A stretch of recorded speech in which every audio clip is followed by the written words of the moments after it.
الحمدللہ رب العالمین والصلاة والسلام علی سید المرسلین نبینا محمد وعلی آلہ وصحبہ اجمعین۔ جیسا کہ آپ جانتے ہیں کہ امام نووی رحمہ اللہ کی کتاب الاربعین جو 40 احادیث کا مجموعہ ہے، اس کی مختصر ہم شرح روزانہ کی بنیاد پر کر رہے ہیں، اور آج اس حدیث کو ہم پڑھیں گے۔ وہ حدیث نمبر 38 ہے، جس میں فرائض و نوافل کی پابندی اللہ کی محبت اور اس کے تقرب کا ذریعہ ہیں، اس چیز کا ذکر ہے۔ پہلے حدیث پڑھتے ہیں اور اس کے بعد مختصر ترجمہ اور پھر مختصر اس کی وضاحت کریں گے۔ عن ابی ہریرہ رضی اللہ عنہ قال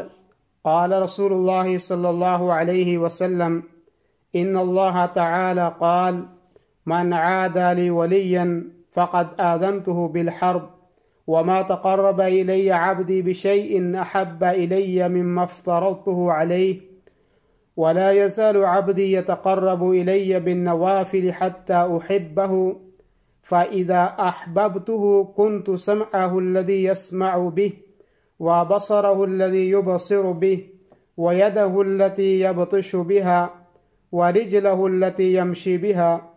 ولئن سألني لأعطينه وَلَئِنِ اسْتَعَاذَنِي لَأُعِيذَنَّهُ رواہ البخاری۔ حضرت ابو ہریرہ رضی اللہ عنہ سے مروی ہے کہ رسول اللہ صلی اللہ علیہ وسلم نے فرمایا، اللہ تعالیٰ کا فرمان ہے، جس شخص نے میرے کسی ولی سے دشمنی کی تو میں نے اس سے جنگ کا اعلان کر دیا ہے۔ میرا بندہ جن چیزوں سے مجھ سے قریب ہوتا ہے ان میں سب سے محبوب وہ چیزیں ہیں جو میں نے اس پر فرض قرار دی ہیں۔ پھر نوافل کے ذریعے میرا بندہ مجھ سے برابر قریب ہوتا جاتا ہے، یہاں تک کہ میں اس سے محبت کرنے لگتا ہوں، اور جب میں اس سے محبت کرنے لگتا ہوں تو اس کا کان بن جاتا ہوں جس سے وہ سنتا ہے، اس کی آنکھ بن جاتا ہوں جس سے وہ دیکھتا ہے، اس کا ہاتھ بن جاتا ہوں جس سے وہ پکڑتا ہے، اس کا پیر بن جاتا ہوں جس سے وہ چلتا ہے۔ اگر وہ مجھ سے مانگتا ہے تو میں اس سے ضرور دیتا ہوں، اور اگر مجھ سے پناہ طلب کرتا ہے تو ضرور اس سے میں اپنی پناہ میں لے لیتا ہوں۔ اس سے امام بخاری نے روایت کیا۔ یہ حدیث بڑی عظیم اور جامع حدیث ہے۔ حدیث سے ہمیں یہ معلوم ہوتا ہے کہ بعض بندے اللہ رب العالمین کے ولی ہوتے ہیں، اور قرآن کریم نے بھی اس چیز کا ذکر کیا ہے۔ اللہ رب العالمین نے سورہ یونس کے اندر فرمایا، الا ان اولیاء اللہ لا خوف علیہم ولا هم يحزنون الذین آمنوا وكانوا يتقون، کہ خبردار رہو کہ بے شک اللہ رب العالمین کے جو ولی ہیں ان کو کوئی خوف، کوئی اندیشہ نہ ہوگا، اور نہ ہی وہ غمگین ہوں گے، اور وہ لوگ ہیں کہ جو اللہ پر ایمان لاتے ہیں اور برائیوں سے پرہیز کرتے ہیں یا اللہ سے ڈرتے ہیں۔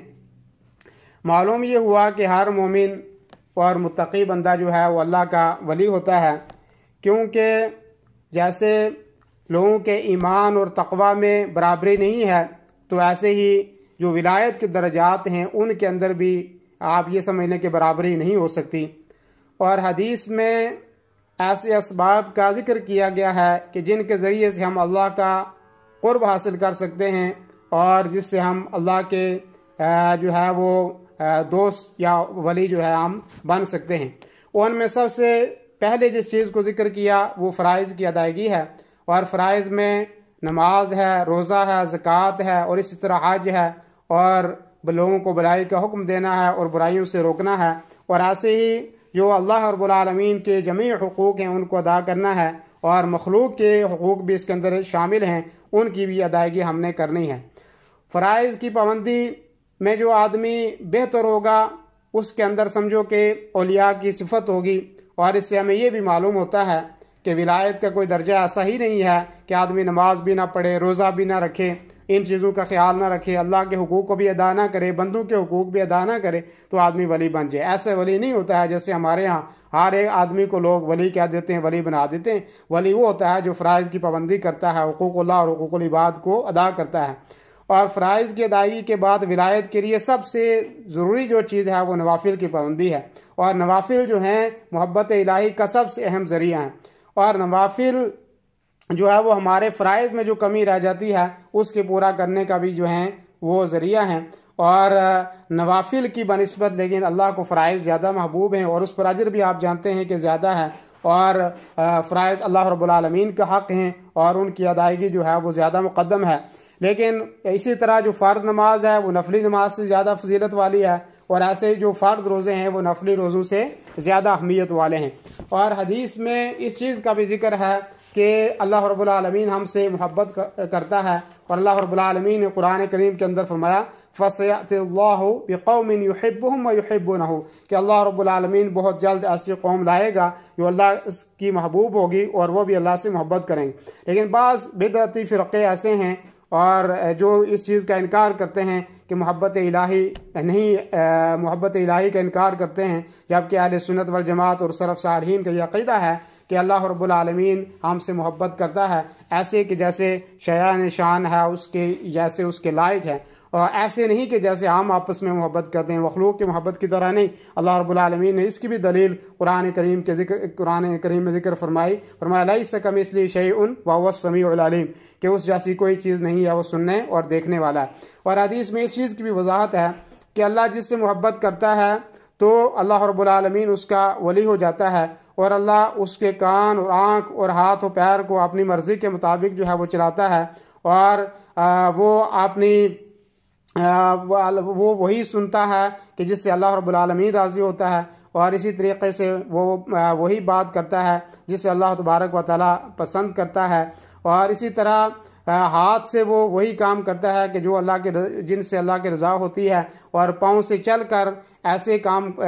کرتا ہے کہ جو اللہ رب العالمین نے اس کے لیے لکھ دی ہیں، تو اللہ رب العالمین اس کی ہر جگہ حفاظت فرماتا ہے، اور یہاں تک کہ انسان کے سارے جو اعضاء ہیں وہ اللہ کی مرضی کے مطابق کام کرتے ہیں، اور شریعت کی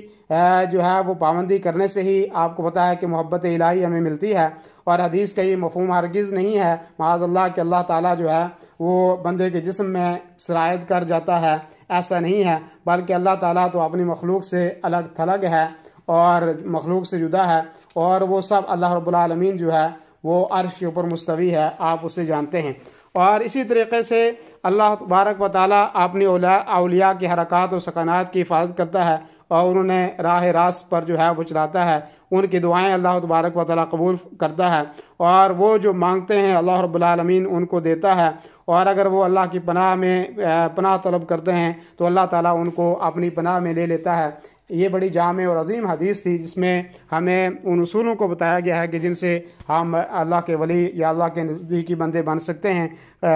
تو اللہ رب العالمین ہمیں عمل کرنے کی توفیق عطا فرمائے۔ جزاکم اللہ خیر، وصلی اللہ وسلم علی نبی محمد وعلی آلہ وصحبہ اجمعین۔ والسلام علیکم ورحمۃ اللہ وبرکاتہ۔